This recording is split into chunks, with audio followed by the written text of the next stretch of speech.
A midlife crisis is more than just a cultural stereotype. It's a real psychological struggle that can surface between the ages of 40 and 60.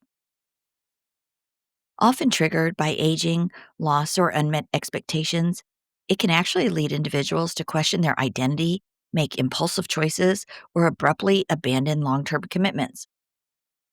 While not officially classified yet as a mental illness, the emotional and relational fallout is very real, especially for the spouses and families left behind. This podcast gives voice to those living through the aftermath, exposing the hidden pain, and seeking accountability, healing, and understanding. Thank you for joining us today on MLC Bomb Drop and Beyond. The stories and events discussed in this podcast are for informational and entertainment purposes only and should not be considered legal, medical, or professional advice. Any names, locations, or identifying details have been changed to protect privacy. Any similarities to actual persons, living or dead, or real events are purely coincidental. The information presented on this podcast is for informational purposes only and should not be considered as professional advice. Always consult with a qualified expert regarding any decisions related to your specific situation. The views expressed by guests are their own and do not necessarily reflect the opinions of the host or the podcast creators.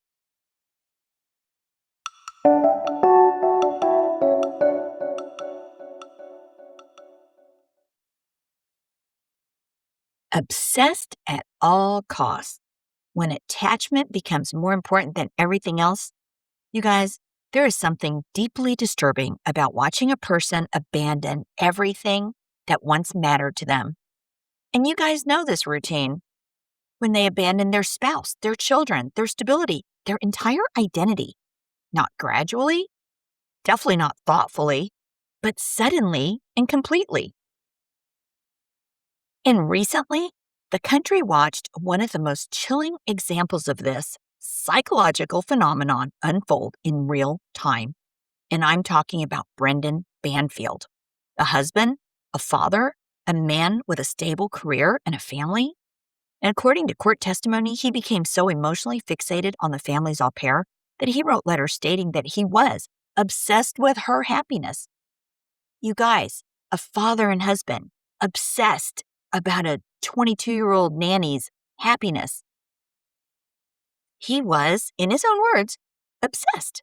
And that single word tells you everything about the psychological state that we are talking about today. Because this isn't just about betrayal. This is about what happens when attachment becomes stronger than identity itself. And when that happens, everything is at risk. Welcome to MLC Bomb Drop and Beyond.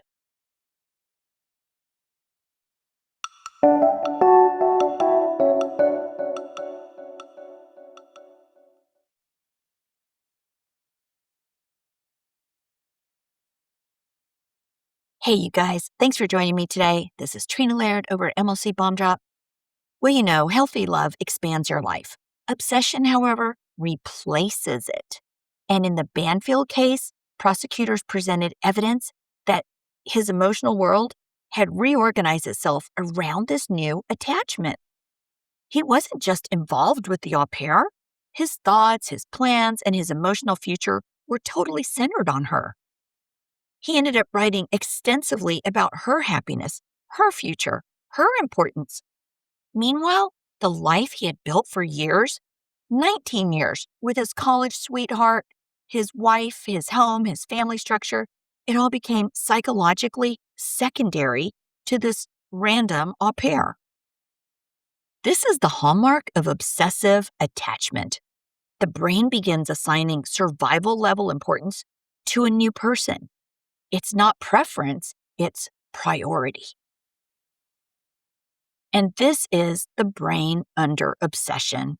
Obsession activates the same brain pathways as addiction. Dopamine surges. Novelty intensifies emotional reinforcement. Fantasy replaces reality. And in Banfield's own words, his emotional focus became completely singular. Court evidence showed planning, emotional investment, and future orientation centered around the au pair. This is what families of people in midlife crisis often describe, A lot of us have lived through it. It's not just that their spouse met someone new, it's that their spouse became neurologically reorganized around that person, around that person's emotional regulation, around their hope, their sense of future, all attached to a new source. When obsession reaches deep enough levels, it doesn't just change behavior. You guys know really well, it changes identity. And the Banfield case illustrates something deeply uncomfortable to confront. A man with a fully established adult identity, a husband, a father, a professional, became psychologically anchored to a completely new emotional reality. And the attachment didn't exist alongside his previous identity, it began replacing it.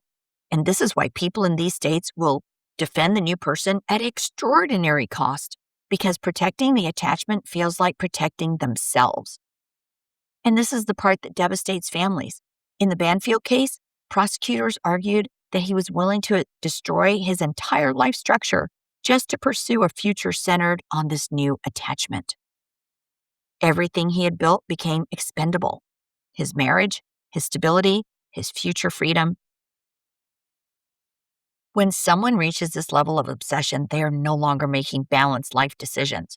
They are protecting the emotional anchor their nervous system now depends on. To outsiders, it looks completely incomprehensible. But to them, to the person in crisis, it feels absolutely necessary. And families that I talk to often say the same thing. It's like they became a different person, emotionally cold, detached, protective of the new person in ways that they hadn't been protective of their very own family. In extreme cases like Banfield's, emotional allegiance fully shifted. The emotional center of gravity completely moved, and everything that once occupied that space was displaced. And this is why logic fails, because this is not a logical state. It is a neurological attachment state. You can present history, memories, children, consequences. It does not matter because their nervous system believes that the new attachment is completely essential to their emotional survival, totally like a life raft. And this is why families often feel like they are speaking to a stranger because, psychologically, they are speaking to a stranger. The Banfield case represents an extreme and sadly very criminal outcome. But the psychological mechanism underneath it, obsessive emotional attachment replacing prior identity, that exists on a spectrum. Many families experience the early and the middle stages of this phenomenon, the sudden emotional withdrawal, fixation on a new person, and then the defense of that person at all costs. The emotional abandonment of the life that came before, this is not about your inadequacy. This is about their psychological destabilization.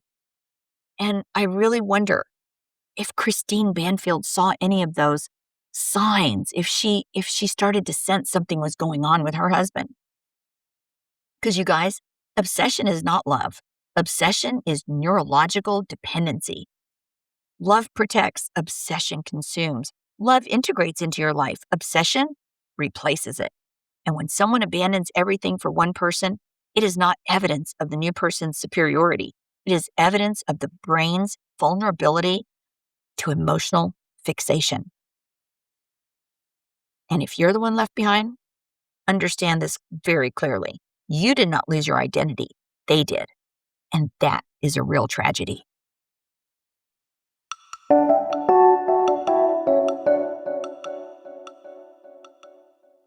So why does somebody in MLC like Brandon, well, we don't know if Brendan Banfield is having a midlife crisis, but he certainly shows many symptoms similar to people in midlife crisis. And one of those is the protecting of the affair partner at all costs, complete obsession. And as you know, there's one moment that changes everything for the left behind spouse. And it's not when you discover the affair. It's not when they move out. It's not even when they file for divorce. It's the moment that you realize they are protecting the affair partner, somebody who they may barely have known, while you've been with them 20, 30, 40 years and raised a family and had a real life. All of a sudden, They are protecting the affair partner as if their life depends on it, protecting them, defending them, prioritizing them over you, over their own children, over the life they built for decades. And suddenly the person who once protected you, that is now the person that's helping to destroy you. Recently, when we see this psychological shift unfold in the Brendan Banfield case, you can see it. You're seeing it play out. According to the court evidence, his emotional allegiance had fully transferred to the family's au pair. His thoughts, his emotional investment, and his future orientation were centered on her happiness. Not his wife, the mother of their little 2.5-year-old, not his family, but her. This woman he barely knew that entered their life. And families across the world watched and asked the same question. Oh my God, how does this happen? How does a person become so psychologically attached that they will sacrifice everything else? Well, today we're going to explain exactly what happens inside the brain when emotional attachment hijacks identity. Because you guys, this is not weakness. This is neurological capture. The human brain is designed to attach.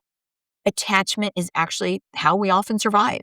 It's how we bond with partners, how we protect children, how we form families. But the weird thing is, attachment is not always permanent. It can be reassigned. And when it's reassigned suddenly and intensely, the brain begins transferring emotional protection from the original partner to the new one. And this is why they begin defending the affair partner, because neurologically, that person has become their new emotional anchor. Not logically, not remotely logically, but neurologically. And this is critical to understand. The affair partner becomes the person who now regulates their emotional state. When they feel anxiety, they turn to them. When they feel insecurity, they turn to them. When they feel aging, fear, identity, instability, or emotional discomfort, they turn to them. That person becomes their relief, their escape, their regulator. Protecting that person becomes psychologically equivalent to protecting their own nervous system. Like I said, a total life raft. Families are often shocked by how aggressively the person defends the affair partner, even when the affair partner is objectively harmful, even when the affair partner attacks the spouse and the children. And this is because the brain now perceives any little threat to the affair partner as a threat to their emotional survival. Defending the affair partner feels like they're defending themselves because they are one. And in the Banfield case, his emotional language, his letters, his actions totally demonstrated a psychological allegiance that had fully transferred over to her. His emotional future had been reassigned. That's what neurological attachment transfer looks like. And this is one of the most painful parts. Their empathy for you weakens, not because you didn't matter, but because their emotional resources are now invested elsewhere. The brain prioritizes emotional protection of the current attachment. And this is why they can watch you suffer and not respond the way they once would have. Yeah, it feels like total emotional cruelty, but is actually emotional reassignment. Do not take it personally. And many families believe that the children will bring them back to reality. But you know what? Children represent stability, responsibility, history. The affair partner, however, represents escape, rebirth, and relief from that internal discomfort. The brain in this state prioritizes emotional relief over long-term stability. And this is why they will risk losing their children's trust because their nervous system is now anchored elsewhere.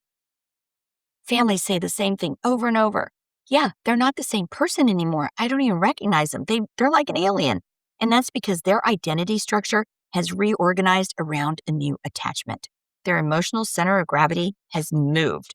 Their decisions, their loyalty, protection instincts, and emotional responses now orbit around a totally different person. And this is identity level change. And yeah, it could be somebody who's completely not good for them, who's manipulative, and who they never would have been with. had they had their senses about them. And this is critical, you guys. The affair partner is not necessarily superior, actually, far from it. They are neurologically associated with relief, escape, validation, emotional rebirth. And that's when the brain attaches to what relieves internal discomfort, not what's objectively better. It just relieves discomfort.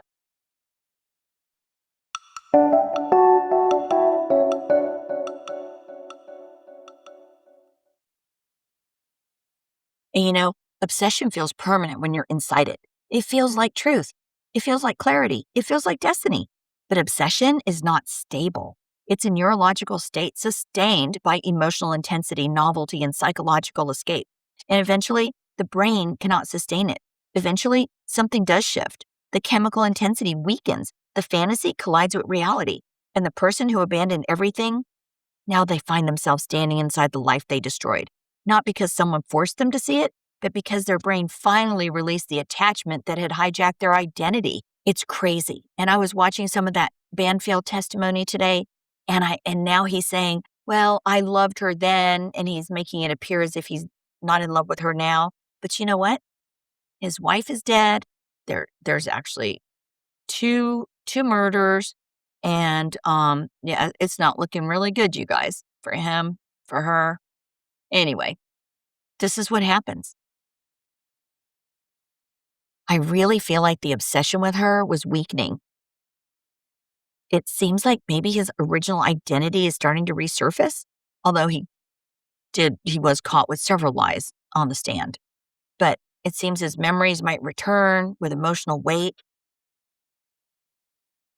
But now he's got to confront the consequences of the decisions that were made while he was psychologically detached, because I truly believe he was psychologically detached in some type of state. And this is when so many folks experience confusion, regret, depression, and emotional collapse. And not because someone's forcing them to, but because their brain is no longer shielding them.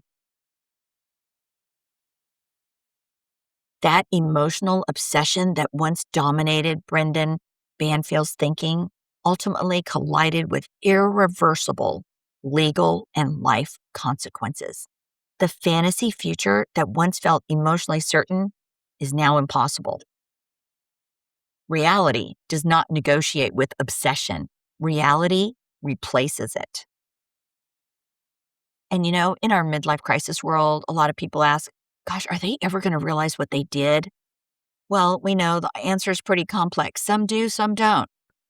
But when obsession breaks, their perceptual filters change. The person they idolized all of a sudden becomes human. Not perfect, not magical, just human. The emotional distortion fades and clarity returns, often a very painful clarity. When the brain exits obsessive attachment, the nervous system must stabilize. And this can involve depression, shame, confusion, identity instability, emotional exhaustion, because the emotional anchor that they depended on is no longer regulating them the same way. They must now regulate themselves. And many do not know how to do that. And this is important. Clarity does not erase consequences. Even when emotional clarity returns, relationships may be permanently damaged. Lives may be permanently destroyed, just like we saw in the Banfield case. Trust may be broken beyond repair. Children may be emotionally distant. Life may have moved forward without them. Clarity doesn't reverse time. It only reveals reality. And just know, Bomb Squad out there, you cannot force this moment. You cannot accelerate it. You cannot reason someone out of neurological obsession. Their brain must exit the attachment state all on its own. Your job was never to compete. Your job was to survive, to protect your identity, your stability, your future. And if clarity returns to them one day, it will not be because you waited. It will be because their brain finally released what it once believed it needed to survive. If you've had a chance to read the letters that Brendan had mailed to Juliana while she was in jail or in prison. I mean, you just read these things and think, wow, he is completely obsessed. Completely. Um, like a child almost. But anyway, just you'll see that. Obsession, it just demanded everything from him. And when obsession breaks like it did, what remains is the truth.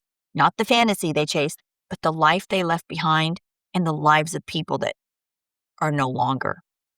And now he is stuck with the person he became in the process. Really sad situation for both of them. Here's a little letter that maybe Brendan will write one day to his late wife, Christine, that was stabbed to death in their home. You know, dear Christine, I don't know when it happened. I don't know the exact moment I crossed the line between who I was and who I became. At the time, it didn't feel like destruction. It felt like relief. It felt like something inside me had finally quieted. I told myself I deserved happiness. I told myself I had been unhappy for years. I told myself this was the truth. But I'm sorry, Christine, it wasn't the truth. It was escape. And I didn't realize what I was escaping from. I was escaping from myself. I stopped seeing clearly. I stopped feeling clearly. The people who loved me most became background noise. Not because you guys didn't matter, but because I couldn't feel the same way anymore. My brain had attached somewhere else, and I followed that pathetic attachment like it would save me. I told myself I was choosing life and happiness. I didn't realize I was abandoning it. And now there is a silence. And in that silence, I now remember everything, not as stories, but as feelings. I remember feeling the safety that we once had. I remember feeling the loyalty that you gave to me, the people who trusted me, the person I used to be, respected, admired, fun. And now, all I can see I wasn't trapped before. I was actually anchored. I wasn't suffocating. I was safe. I wasn't missing something. I was running from something inside myself that I just didn't understand. And in running from it, I destroyed the very life that would have held me through it. There's no fixing this. There's no bringing you back. There's no undoing what happened. There's now only living with the consequences, living with the knowledge that I traded permanence for intensity, stability for escape, truth for illusion. And the hardest part of all is knowing the person who loved me the very most was the person I should have never walked away from, but I did. And now I must live with the version of myself that made that choice. And I am truly sorry, forever sorry.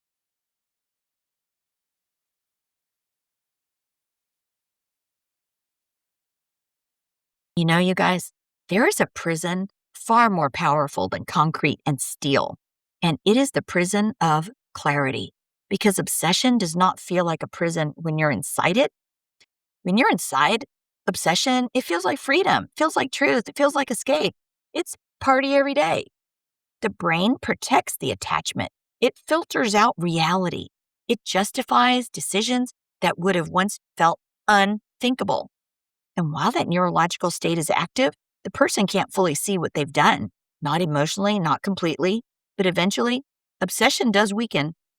And not because someone forced it to, but again, because the brain cannot sustain that level of emotional intensity forever. But it can for a long, long time. But when it weakens, clarity enters eventually. Quietly, unforgivingly, memories return, not just as facts, but as emotional realities. The sound of their children's laughter, the familiarity of the life they once had, the safety they once lived inside, and the irreversible awareness that they destroyed it. Not for survival, not for necessity, but for this random feeling that could never last. And in that moment, they are left alone with the most inescapable truth of all. They were not trapped before. They were not. They were not trapped before. They were not in a prison before. But they are trapped now, not by walls, but by consequences. Because obsession may have been temporary, but the life they abandoned, that, you guys, was permanent. So remember, obsession is temporary, consequences are not. Consequences are permanent. This is Trina Laird. Thanks for joining me today on MLC Bomb Drop and Beyond.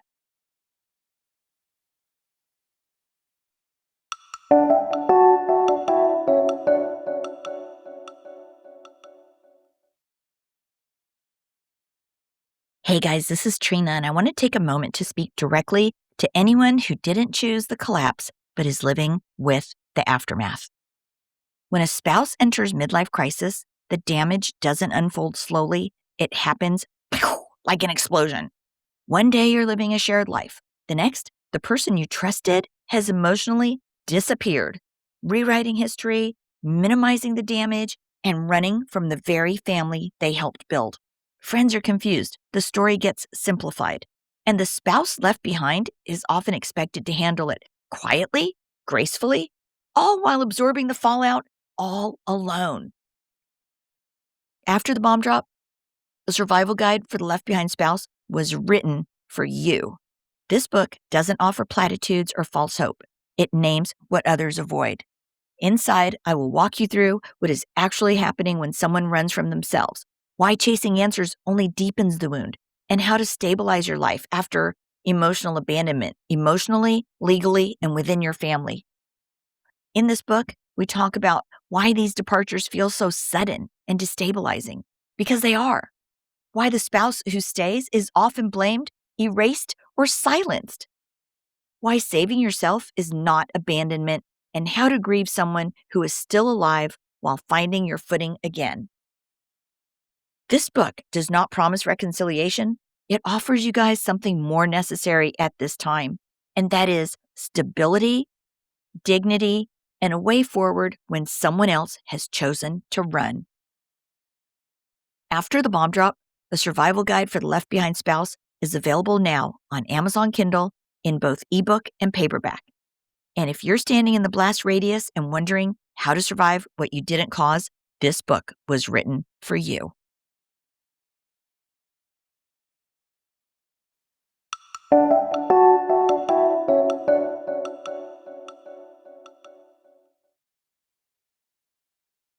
Hey, some resources that are available for you guys are thewifeexpert.com. That's Lori McDermott over there at thewifeexpert.com. She also has a new app out. There's tons of videos that can give you all kinds of information on no matter where you are on your MLC journey or trying to reconcile with your spouse. So check out thewifeexpert.com. And if you're not sure if your spouse or yourself is in maybe approaching or in a midlife crisis, be sure to check out Kenda Root's quiz at midlifecrisismarriageadvocate.com. Again, that's a midlifecrisismarriageadvocate.com. That's a quick little 2-minute quiz. It's free.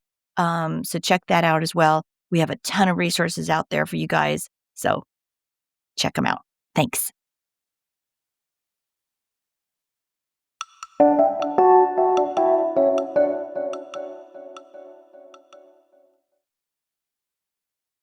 Hey, if you have a story you'd like to share with our listeners, or if you'd like to be a guest on the show, please email mlcbombdrop@gmail.com. Again, that's mlcbombdrop@gmail.com. All right. Thanks for listening. We'll see you soon.